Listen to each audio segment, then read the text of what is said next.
Doctor साहब, मेरे दांतों में तो बस खाना फंस रहा है और बस हाल ही में 2-3 दिन से ही दांतों में झंझनाहट या सेंसिटिविटी शुरू हो गई है। तो बस आप एक काम करिए, दांतों में सीमेंट भरवा दीजिए। बट सर, आपके एक्सरे में तो क्लियर कट दिख रहा है कि आपके दांत को रूट कैनाल ट्रीटमेंट की जरूरत है। डॉक्टर साहब, दर्द तो नहीं है, आप बस सीमेंट भरवा दीजिए। क्या आप इस सिचुएशन से गुजर गए हैं? नमस्ते, मैं हूं doctor Rohan Nakhole, smile excel dental clinic की ओर से, और आज मैं आपको बताऊंगा कि आपके डेंटिस्ट आपको रूट कैनाल ट्रीटमेंट की सलाह कब और क्यों देते हैं। तो सबसे पहले जान लेते हैं कि दांतों में सड़न आखिर क्यों लगती है। तो दांतों में सड़न, या फिर आम भाषा में इसको कहते हैं दांतों में कीड़ा लगना, ये क्यों होता है? आप जब खाना खाते हैं तो खाना चबाते हैं और अंदर निगल देते हैं। तो होता क्या है कि कुछ पार्टिकल्स, कुछ अन्नकण जो दांत के भीतर फंस जाते हैं, वो ब्रशिंग से निकलते नहीं है। तो वो अन्नकण या फिर फूड पार्टिकल्स दांतों के भीतर रहकर उसमें प्लाक जमा हो जाता है।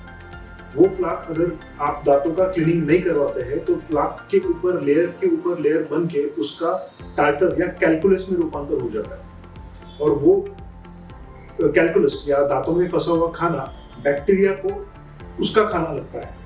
अब ये कैलकुलस अगर हमने दांतों के ऊपर से नहीं निकाला तो वहां पर बैक्टीरिया आके उस कैलकुलस को या फिर वो जमे हुए खाने के ऊपर रिएक्शन करके एसिड पैदा करते हैं, और ये एसिड दांतों का इनेमल और दांतों का जो स्ट्रक्चर होता है इसको इरोड कर देता है या फिर उसको खा जाता है।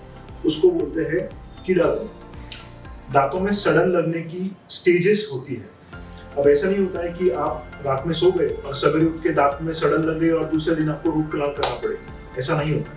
तो दांतों में जो सड़न लगती है उसमें 5 स्टेजेस होते हैं। स्टेज 1 होता है इनिशियल डीमिनरलाइजेशन। उसका मतलब क्या होता है? शुरुआत में जब आपके दांतों में खाना फंसता है, उसका कैलकुलस में रूपांतर होता है, तो शुरुआत में बैक्टीरिया आके उनका काम शुरू कर देता है। तो पहला जो एसिड तैयार होता है वो दांतों का जो एनामल होता है उसके ऊपर अटैक करके दांतों से एनामल से जो मिनरल होता है वो खींच लेता है। अब ये आपको कैसे समझ में आएगा? इस स्टेज में आपकी दांतों के ऊपर सफेद धब्बे आपको दिखाई देंगे। अब आप उसको इग्नोर नहीं करना है। आपको लगता है डर नहीं है, क्यों जाओ डेंटिस्ट के पास? अगर ये स्टेज में अगर आप डेंटिस्ट के पास गए तो वो आपके दांतों का सड़न उसी स्टेज पे रोक के आपके दांत हेल्दी कर सकते हैं। स्टेज 2 होता है डीके इन इनेमल। इस स्टेज में क्या होता है, अगर हमने स्टेज 1 को इग्नोर कर दिया तो जो एसिड होता है वो दांतों का नुकसान करके दांतों का जो इनेमल होता है, जो कि शरीर में सबसे हार्डेस्ट टिश्यू होता है, उसको भी खा जाता है। उसमें आपको दर्द नहीं होगा। आपको पता कैसे चलेगा कि ये कैविटी स्टेज 1 में है? इसमें दांतों के ऊपर या दांतों के साइड में काले या ब्राउन कलर के धब्बे या स्टेन्स आपको दिखेंगे। इस स्टेज में अगर आप डेंटिस्ट के पास गए तो वो आपकी मदद इस तरीके से करेंगे कि वो दांत का जो सड़न है वो निकाल के उसके ऊपर सीमेंट भर देंगे और सड़न वही के वही रुक जाएगी। इसके बाद आता है स्टेज 3। इसका नाम होता है डीके इन डेंटिंग। अब होता क्या है, अगर स्टेज 2 हमने इग्नोर कर दिया तो वो कैविटी, वो एसिड आगे वाले जो लेयर है इनेमल के आगे डेंटिंग करके लेयर होता है, उसको वो खाने लग जाता है। अब डेंटिंग जो लेयर होता है वो बहुत सेंसिटिव होता है। वो क्या करेगा, जब ये स्टेज 2 में कैविटी एंटर होगा तब आपको शुरू होगा झंझनाहट, सेंसिटिविटी।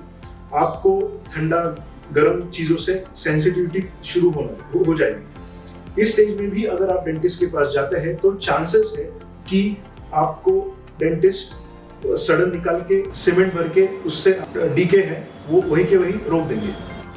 4th स्टेज होता है डीके इन पल्प। अब इसमें क्या होता है, 3rd स्टेज अगर आपने इग्नोर कर दिया तो अभी एंटर हो जाएंगे 4th स्टेज में। इसमें जो दांत का जो एसिड है, जो बैक्टीरिया ने प्रोड्यूस किया हुआ जो एसिड है, वो दांत के नस तक जाएगा और फिर आपको शुरू हो जाएगा सीवियर पेन। कभी तो वहां पे सूजन भी आ सकता है। अब ये स्टेज पे तो आपको डेंटिस्ट को देखना ही पड़ेगा। इसमें आपको डेंटिस्ट सलाह देंगे कि वो दांत में आपको रूट कैनाल ट्रीटमेंट लगेगा। सो पॉसिबिलिटी है कि दांतों का अगर रूट कैनाल ट्रीटमेंट कर लेंगे तो वो दांत बचेगा और उसका दूसरा कोई ट्रीटमेंट नहीं होता है, जैसे कि फिलिंग। अब आता है स्टेज 5। इसका नाम है एब्सेस। अगर आपने स्टेज 4 इग्नोर कर लिया, आप इग्नोर कैसे करेंगे? दर्द हो रहा है, आप डेंटिस्ट के पास जाएंगे, डेंटिस्ट आपको रूट कनाल की सलाह देंगे और आपने कहा कि रूट कनाल लोग बाद में करेंगे, अभी के लिए आप दवाई दे दीजिए।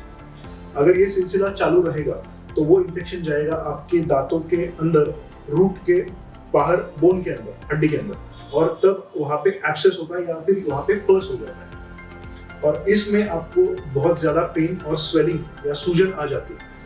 इस स्टेज में अगर गलती से दांत रूट कनाल करके बच भी सकता है तो भी उसका लाइफ बहुत कम होता है, या फिर उसको अल्टीमेट ट्रीटमेंट होता है दांत निकाल देना। तो अब आपको पता है कि आपके डेंटिस्ट आपको रूट कनाल ट्रीटमेंट की सलाह क्यों दे रहे हैं। इसका मतलब उनको अच्छे से पता है कि आपके दांत का सड़न कौन से स्टेज में है, तो आप उनके ऊपर पूरा विश्वास रखें और आपकी ट्रीटमेंट जल्द से जल्द करवा लीजिए। अगर आपको पता नहीं चल रहा है कि आपका सड़न कौन से स्टेज में है, तो आप बिल्कुल स्माइल एक्सेल डेंटल क्लिनिक में आके आपके दांतों के सड़न का इलाज करवा लीजिए।